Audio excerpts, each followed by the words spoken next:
चर्चा हुई थी पुद्गल का क्या उपयोग है, धर्म द्रव्य का क्या उपयोग है, अधर्म द्रव्य का क्या उपयोग है, काल द्रव्य का क्या उपयोग है, हर द्रव्य क्या काम आते हैं। तत्वार्थ सूत्र के 6वें अध्याय में लिखा हुआ है। जीव द्रव्य उपयोगी है। कौन? जीव द्रव्य। क्या उपयोग है जीव द्रव्य का? जीव द्रव्य किसी के काम आता है कि नहीं आता है? कौन सा सूत्र आया है? तत्वार्थ सूत्र में कोई बता सकता है? 6वें अध्याय में जीव द्रव्य के उपकार का कौन सा सूत्र है? परस्पर ग्रहो जीवानाम। सुना है ना आपने? जगह जगह लिखा होता है परस्पर में एक दूसरे का उपकार करना, ये जीव द्रव्य का कार्य है। परस्पर में एक दूसरे का, दूसरा पहले का। और ऐसे नहीं कि केवल पहला दूसरा, जो हमारे काम नहीं आ रहा है हम उसके भी काम आए, इसका नाम है उपकार। जो हमारे काम नहीं आ रहा है, पता है कि ये व्यक्ति हमारे लिए कभी कुछ नहीं करेगा, लेकिन उसके लिए भी हम कुछ कर रहे हैं, इसका नाम है उपकार। बदले की इच्छा के बिना, सामने वाले की अपेक्षा के बिना जो कार्य किया जाता है उसका नाम है उपकार। और जिसमें मैं उसके लिए करूँगा तो वो मेरे लिए करे, उसने मेरे लिए नहीं किया तो मैं उसके लिए नहीं करूँगा, तो इसका नाम है व्यापार। क्या नाम है इसका? व्यापार। व्यापार, आप दुकान में बैठते हो ना, ग्राहक को क्या देते हो? सामान। ग्राहक आपको क्या देता है? पैसे। तो तुमने दिया, उसने दिया, क्या हुआ? ये व्यापार। क्या हुआ? ये व्यापार। तो जहां लेना और देना दोनों होता है उसका नाम है व्यापार। और जहां पर बदले की इच्छा के बिना कार्य किया जाता है उसका नाम है सेवा, उसका नाम है उपकार। तो आज तक क्या किया? 5वें अध्याय का सूत्र, हाँ 6वें का नहीं, 5वें अध्याय का सूत्र है। 6 द्रव्य के उपकार का वर्णन है। 6वें अध्याय में तो समस्त कर्म का आश्रव कैसे होता है इसका वर्णन है। तो उपकार आज तक किया कि नहीं किया? बोलिए। मंदिर में आपने दान दिया, किस लिए दिया? अरे बोलिए ना माता जी, पूछो मत, अब आप समझती तो हो। हाँ, अब दान पुण्य नहीं करेंगे तो हमें सुख कैसे मिलेगा? अपने सुख के लिए दिया। किसके लिए दिया? सुख के लिए दिया, है ना। घर में महिलाएं भोजन बनाती हैं घर वालों के लिए,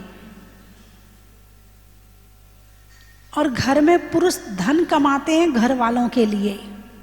दोनों एक दूसरे का सहयोग कर रहे हैं, कोई किसी पर उपकार नहीं कर रहा है, दोनों एक दूसरे का सहयोग कर रहे हैं। इसे आप सहयोग का नाम दे सकते हो, इसे आप उपकार का नाम नहीं दे सकते हो। लेकिन फिर भी उपकार और सहयोग तो छोड़ो, लोग एहसान बताते हैं। हमने तुम्हारे लिए ऐसा किया, हमने तुम्हें ऐसी गिफ्ट दी थी, हम तुम्हारे लिए ये लेके आए थे, हम तुम्हारे लिए रोज रोटी बनाते हैं, हम तुम्हारे लिए पूरे दिन घर में काम करते हैं, हम तुम्हारे बच्चों को पालते हैं। वो कहता हम तुम्हारे लिए धन कमाते हैं। जब शादी होती है तो कहते तू ही, यानी तुम ही सब कुछ हो, तुम ही सब कुछ हो। थोड़े दिन बाद मैं ही, यानी मैं ही सब कुछ हूं, मैं ही सब कुछ हूं। पहले तू, फिर मैं, फिर बाद में। आज घर घर की कहानी तू मैं तक नहीं है, अब तो तू तड़ाक तक है। पहले तो तू मैं होके शांत हो जाती थी, अब तू तड़ाक है, तो तड़ाक के बाद भड़ाक है, और भड़ाक के बाद फिर पिटाई है। आजकल तो जमाना वो नहीं रहा कि 2 शब्द सहन कर लिए जाएं, अब तो जमाना वो आ गया कि ईंट का जवाब बोलिए पत्थर से। चलो इतना तो फिर भी सही है कि किसी ने ईंट मारी तो चलो तुम पत्थर मार दो। किसी कवि ने लिखा है, मैं जिनके हाथों में फूल देकर आया था, मैं जिनके हाथों में फूल देकर आया था, उनके हाथ का पत्थर आज मेरी तलाश में है। उनके हाथ का पत्थर आज मेरी तलाश में है। मतलब जमाना ऐसा आता जा रहा है, इतना परिवर्तित हो जा रहा है कि इसको पकड़ना बड़ा मुश्किल हो रहा है। पहले गांव में एक कंवर साहब, एक दमाद, एक लाला जी आते थे तो घर घर में सम्मान होता था। अरे लाला जी आओ, चाय पियो, बैठो। लाला जी को भी लगता था सुख नाम की कोई चीज है, ससुराल नाम की कोई चीज होती है, जहां पे जाके सुख मिलता है, सम्मान मिलता है। अब तो ऊपर वाले को नहीं पता कि नीचे कौन आ रहा है, बाजू वाले को पता नहीं कि पड़ोस में कौन आ रहा है, कौन जा रहा है। पहले कोई शिखर जी जाता था तो पूरा गांव आके तिलक करता था उसका कि भाई ये शिखर जी जा रहा है, ये वंदना करके आएगा, इतने बड़े तीर्थ पे जा रहा है। अब तो कब चला जाए कब आ जाए पता ही नहीं चलता। अब पता चलता है जब वो अपने व्हाट्सएप पे लगाता है या अपने स्टेटस पे लगाता है शिखर जी की फोटो। अच्छा ये शिखर जी गया है क्या? अच्छा बताया नहीं। अब तो बताने से भी लोग डरते हैं, यदि बता देंगे और उनने कह दिया कि हम भी चल रहे साथ में, ओ हो, फिर कैसे साथ में ले जाएंगे बता दिया तो। फिर वो बाई चांस वो फोन करे, अरे तो शिखर जी चला गया, मुझे बताया भी नहीं, मैं भी चलता तेरे साथ। अरे वो जल्दी में प्लान कर लिया था इसलिए निकल गया, अचानक प्रोग्राम बन गया। झूठ पे झूठ, झूठ पे झूठ, झूठ पे झूठ। उपकार नाम की चीज भी कोई होती है, इस बात का ज्ञान जीवन में होना चाहिए। अच्छा ये बताओ, सर्दी आ गई, धूप में बैठोगे? धूप कैसी लग रही है? अच्छी लग रही है। धूप क्या क्या देता है? धूप से क्या क्या मिलता है? रोशनी मिलती है, उजाला मिलता है, विटामिन डी मिलता है, जो तुम्हारा डॉक्टर दवाई विटामिन डी की दवाई देगा तो पैसे लेगा। और सूरज तुम्हें विटामिन डी दे रहा है, पैसे लिए क्या? अरे बोलिए ना।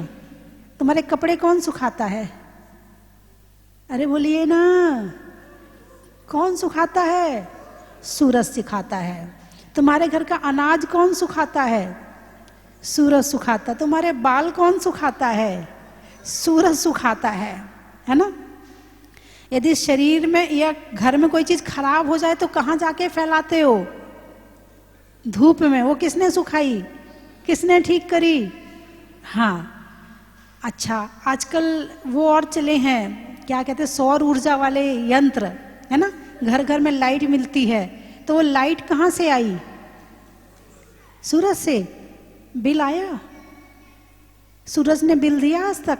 मैंने इतना विटामिन डी दिया है, इतनी रोशनी दी है, मैंने इतने तुम्हारे अंदर घर को तुम्हारा स्वच्छ किया है ना, कभी बिल आया? नहीं आया। कैसे मिल रहा है? बिना अपेक्षा के, बिना बदले की भावना के। ऐसा नहीं है कि जब तुम सो के उठोगे तभी हम निकलेंगे। ऐसे ही होता ना कि सूरज ये सोच ले तुम तो सो के उठे ही नहीं हो, मैं भी नहीं निकलूंगा। अपने टाइम से, बिना किसी के कहे, बिना किसी के बोले, अनंत काल से ये सूरज अपना काम कर रहा है, बिना अपेक्षा के।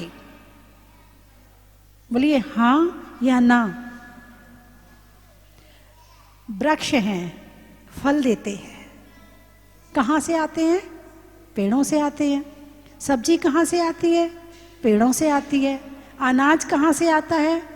पेड़ों से आता है। तुम्हें कैसा घर अच्छा लगेगा? जिसमें हरियाली हो वो घर अच्छा लगेगा या जिसमें हरियाली ना हो? कौन सा घर अच्छा लगेगा? हरियाली। अच्छा, लोग विदेश घूमने जाते हैं, वहां क्या देखने जाते हैं? बोलिए ना, क्या है वहां पर? ऐसी जमीन है, ऐसे पेड़ पौधे हैं, ऐसे ही वहां पे बिल्डिंगें बनी हैं, ऐसे ही वहां पर कमरे हैं, ऐसे ही दरवाजे हैं, ऐसे ही वहां का खाना है क्या घूमने के लिए? लोग बड़े भाग भाग के पैसा खर्च करके जाते हैं, इतनी मेहनत से पैसा कमाया और ले जाके विदेशियों को दे देते हैं। ले भाई, क्या है वहां देखने के लिए? पेड़ हमारे यहाँ भी हैं, पानी हमारे यहाँ भी है, झरने हमारे यहाँ भी हैं, बिल्डिंगें हमारे यहाँ भी हैं। हाँ या ना? बस किसी ने एक टावर खड़ा कर दिया, अब पागल दुनिया वो टावर देखने के लिए है, लोहे के वो बना के खड़ा कर दिया, फोटो खिंचा रही वहां जाके। अरे एक सपना है मेरा, वहां जाकर एक फोटो खिंचानी है मुझे। अब एक फोटो खिंचाने के लिए तुम लाखों खर्च कर देते हो, और अब तो वो तुम्हारे मोबाइल में ऐसी ऐप आ गई है, शायद सुना है मैंने, कि उसमें तो कहीं मत जाओ, वो सबके साथ फोटो खिंच जाएगी। एआई हैं, सबके साथ फोटो खिंच जाएगी, सबके साथ में फोटो लगा लो। काय को इतना खर्चा कर रहे हो? 100 200 500 रुपए खर्च करो, यही काम हो जाएगा तुम्हारा। और देखना क्या है, अनंत काल से संसार में ही तो घूम रहे हैं। और कहाँ घूम रहे हैं? घूमते घूमते यहां तक पहुंच गए। 24 तीर्थंकर आदिनाथ भगवान आए, उनने कहा चलो भक्तों मोक्ष चलो। अरे अभी तो चतुर्थ काल का बहुत समय पड़ा, बाद में चले जाएंगे। अन्य तीर्थंकरों ने कहा अभी तो बहुत टाइम है। और भगवान महावीर का समय आया, बोले भगवान अब तो तुम ही जाओ मोक्ष, हमें नहीं जाना है, हमें तो दुख अच्छे लगने लगे, हम तो दुखों के बीच में ही ठीक है। यानी कुट लोगे पिट लोगे मगर रहोगे वहीं। धर्म को जानो, धर्म को पहचानो तो पता चलेगा जीवन क्या है। कम से कम गृहस्थी में रह रहे हो तो इतना ही उपकार करना कि हम अपने जीवन में एक दिन में एक काम बिना अपेक्षा के लिए करेंगे, बिना किसी बदले की भावना की। चाहे सेवा कर देना, चाहे किसी के पैर में तेल लगा देना, चाहे किसी की सहायता कर देना, चाहे किसी को मंदिर में शास्त्र पढ़ के सुना देना, चाहे किसी को जो पढ़े लिखे नहीं होते उनको पूजा करवा देना, चाहे किसी को भक्तांबर सुना देना। तुम्हारे घर में वृद्ध हो, तुम्हारे घर में सास हो, तुम्हारे घर में आस पड़ोस में कोई व्रत हो तो उनके पास जाके स्वाध्याय सुना देना, उनको भक्तांबर सुना देना, बिना अपेक्षा के। एक दिन में एक काम ऐसा कर लेना। तो जो ये सूत्र लिखा है कि परस्परो पग्रहो जीवानाम, ये जो सूत्र लिखा है ये एक दिन में एक बार के लिए आपके जीवन में सार्थक हो जाएगा।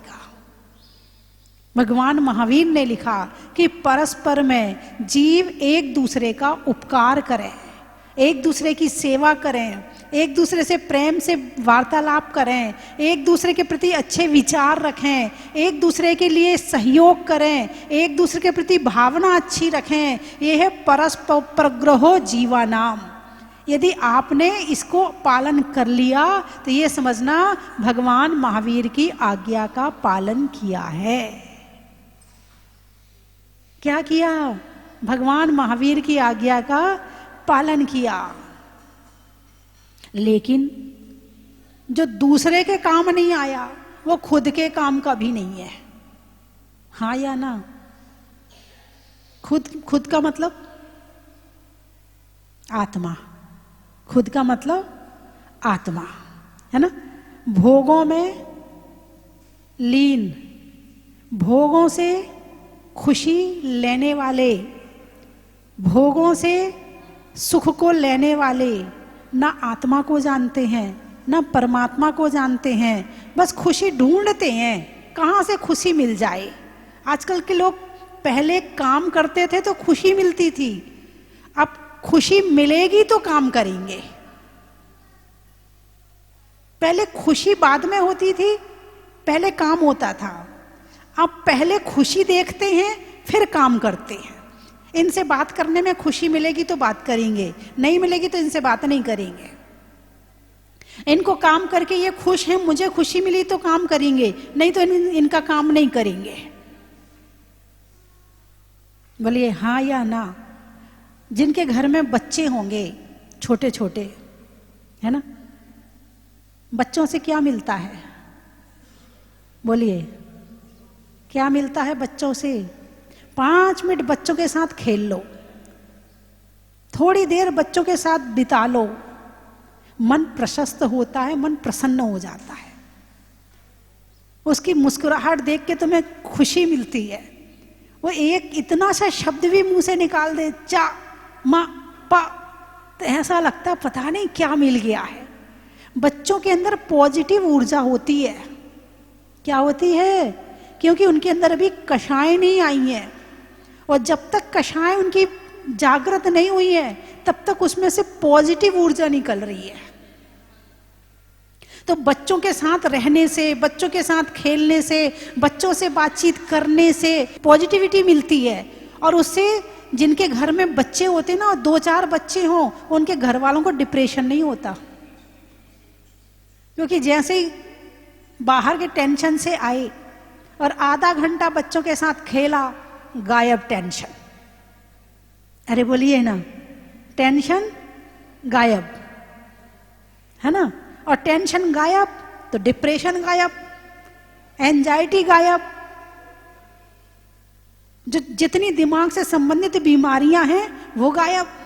बस उसके साथ खेल लिया, खेलने के बाद अब लगेगी भूख आपको, और टेंशन से भरे आए हो, अब आपको भूख भी लगने वाली नहीं है। हाँ या ना? यदि घर में टेंशन कम करनी है तो घर में बच्चों का रहना अत्यंत जरूरी है। पहले का समय याद है आपको? पहले हर घर में बच्चे होते थे।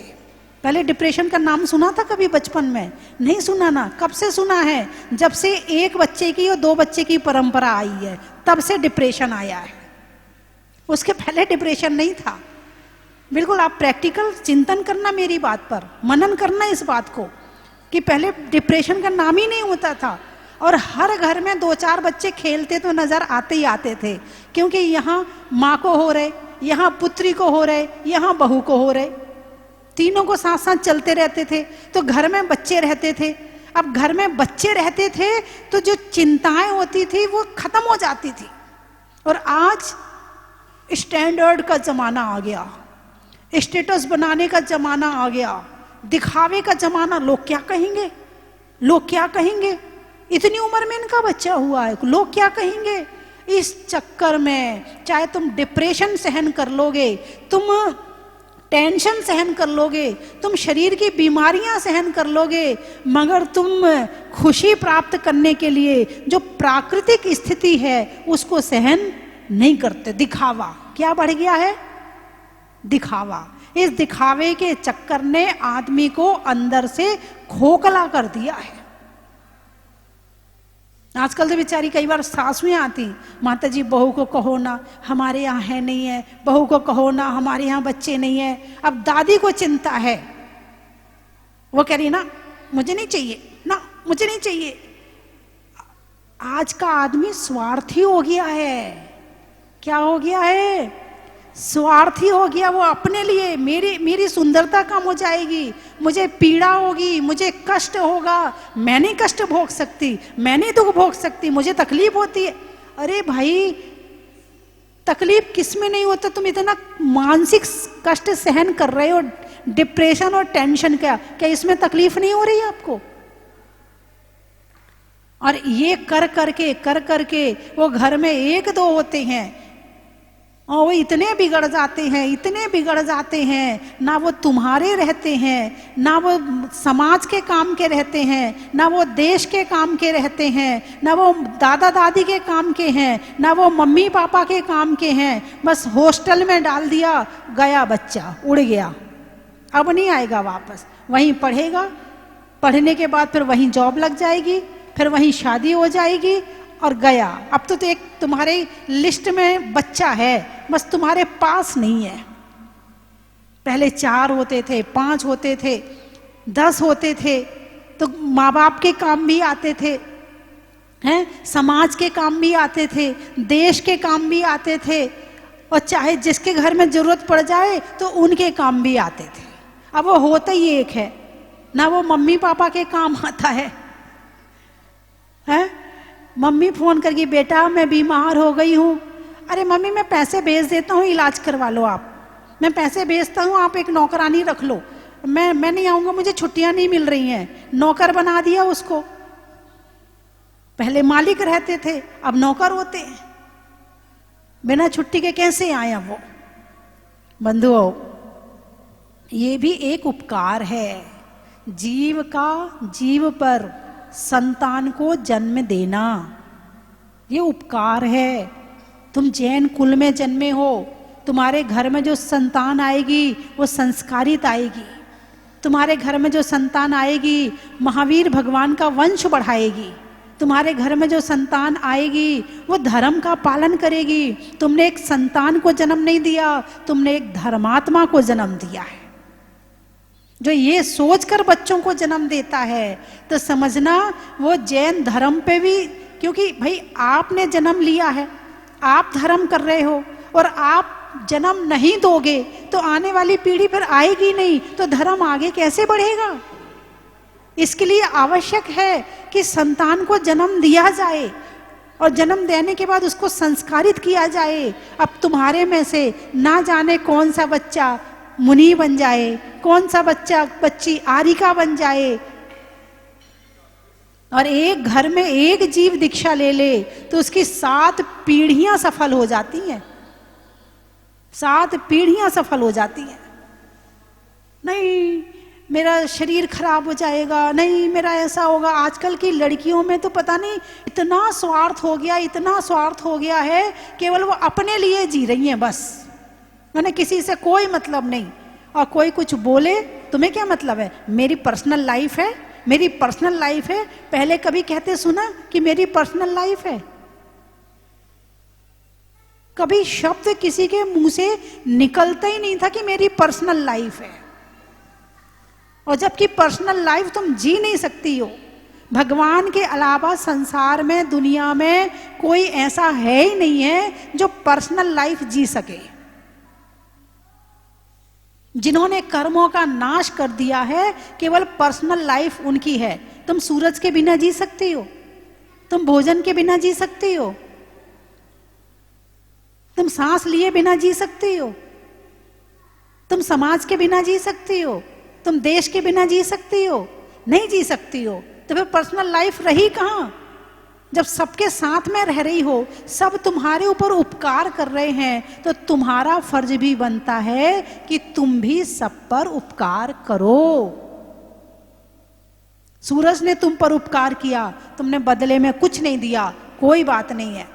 वृक्षों ने तुम पर उपकार किया, तुमने बदले में कुछ नहीं दिया, एक पेड़ भी नहीं लगाया अपने जीवन में, चलो कोई बात नहीं है। हवा ने तुम पर उपकार किया, सांस ले रहे हो, चलो कोई बात नहीं है, तुमने उसके लिए कुछ नहीं किया। धरती ने तुम्हें रहने को शरण दी है, धरती ने तुम पर उपकार किया है, चलो कोई बात नहीं है। अग्नि के बिना तुम रह नहीं सकते हो, अग्नि तुम पर उपकार करती है, तुमने उसके लिए कुछ नहीं किया, चलो कोई बात नहीं है। लेकिन जीव जीव पर उपकार करे, कम से कम इतना तो काम करो। जो दिख रहे हैं उन पर तो उपकार करो, चींटी आदि की रक्षा करके उन पर उपकार करो, मनुष्य का सहयोग करके उन पर उपकार करो। यदि इतना नहीं करते हो तो समझना कि मनुष्य बनना बेकार हो गया, मनुष्य पर्याय बेकार हो गई। अरे बोलिए ना, क्या हुआ? बात सही है या गलत है? सही है। बहुत से परिवार में बहुत सी नारी को संतान नहीं होती है। पता है कारण क्या है? कभी ना कभी उन्होंने गलत किया होगा और आज वो तरस रही है कि संतान आने वाली होगी और उन्होंने रोक दिया होगा। तो आने वाले समय में आप संतान के लिए तरसोगे, फिर रोते रहोगे, टेंशन करोगे, डिप्रेशन में आओगे और फिर वो संतान नहीं आएगी तो दुखी रहोगे। तो जो मेहमान आ रहा है उसे आने दो। अरे पढ़ाई बहुत महंगी हो गई है, कैसे उसका पालन पोषण होगा? तुम संतान आ रही उसे जन्म दो, बाकी उसके भाग्य पे छोड़ दो। तुम संतान को जन्म दे सकते हो, तुम किसी के भाग्य का निर्माण, अरे बोलिए ना, नहीं कर सकते हो। भाग्य बनाना तुम्हारे हाथ में नहीं है।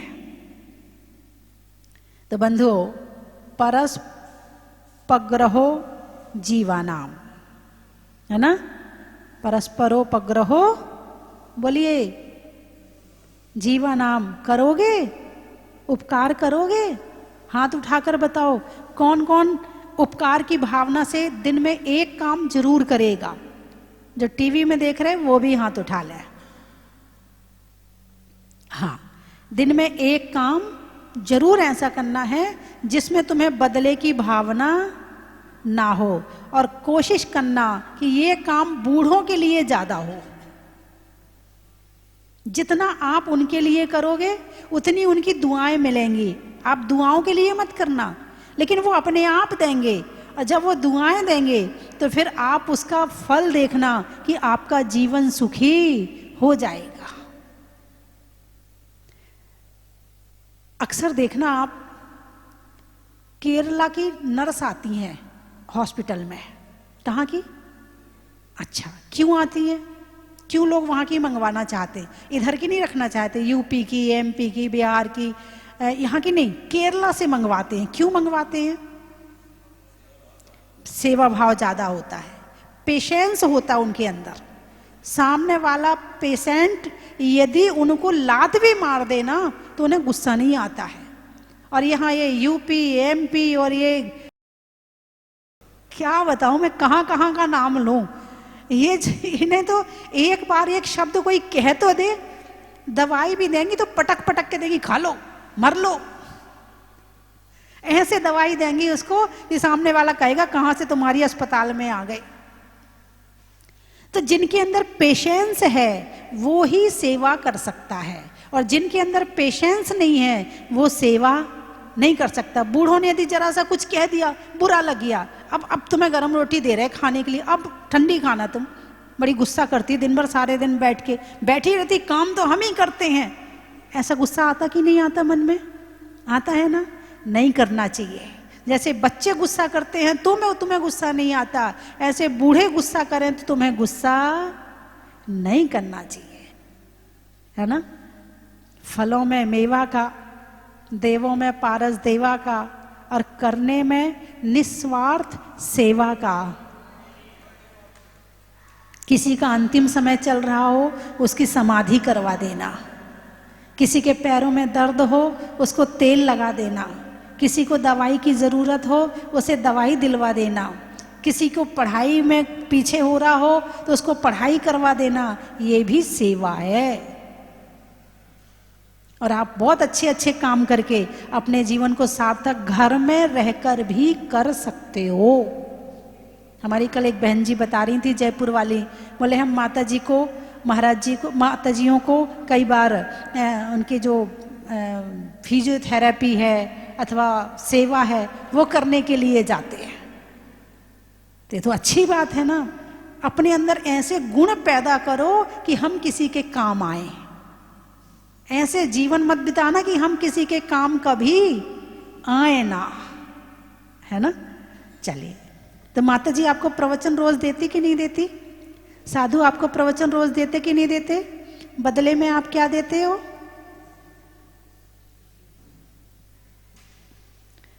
चलो कुछ मत दो, बदले में हमें कुछ चाहिए नहीं, कुछ भी नहीं चाहिए, लेकिन एक भाव जरूर आपसे है, एक कि आप जो भी संत आपके नगर में आए उन्हें आहार जरूर दे देना, बस इतना कर लेना, इससे ज़्यादा कुछ ना करो तो भी कोई बात नहीं हो, आहार जरूर दे देना। ऐसा हो सकता है क्या? संत आपके नगर में आए तो आहार देना, चौका लगाओ तो 100% अच्छा, आपका घर भी पवित्र होगा, और नहीं लगा पाओ तो जहाँ हो रहा है वहीं देने चले जाना, ठीक है? चलिए मैं 3 चीज़ें बोलूँगी, आपको कहना बड़ा ही महत्व है। पीने में नीर का, समुद्रों में क्षीर का, और उपदेश देने में भगवान महावीर का, पर्वत पर झरने का, कर्म के हरने का, और भगवान महावीर की आज्ञा पालन करने का।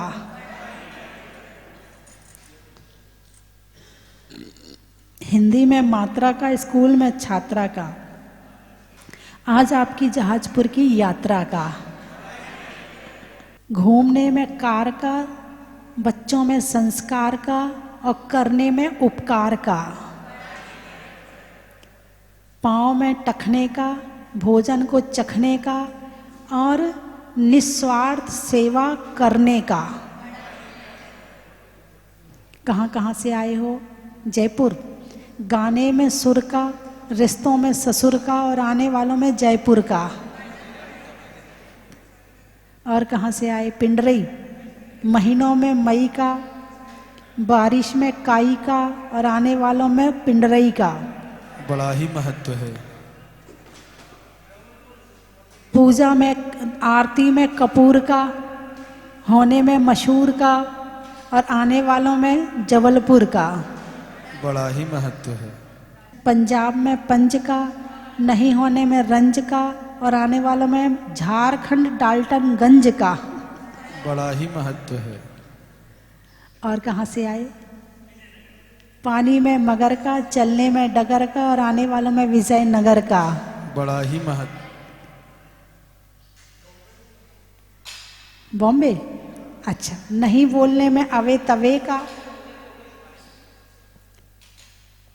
सूजी में रवे का, और आने वाले में बॉम्बे का। बड़ा ही महत्व है। बोलिए 24 भगवान की जय। सावन का महीना होगा, उसमें होगी राखी। सावन का महीना होगा, उसमें होगी राखी। तू राखी तेरी डोर बनूं मैं, ओ तेरी डोर बनूं मैं। हर पल तेरे साथ रहूं मैं।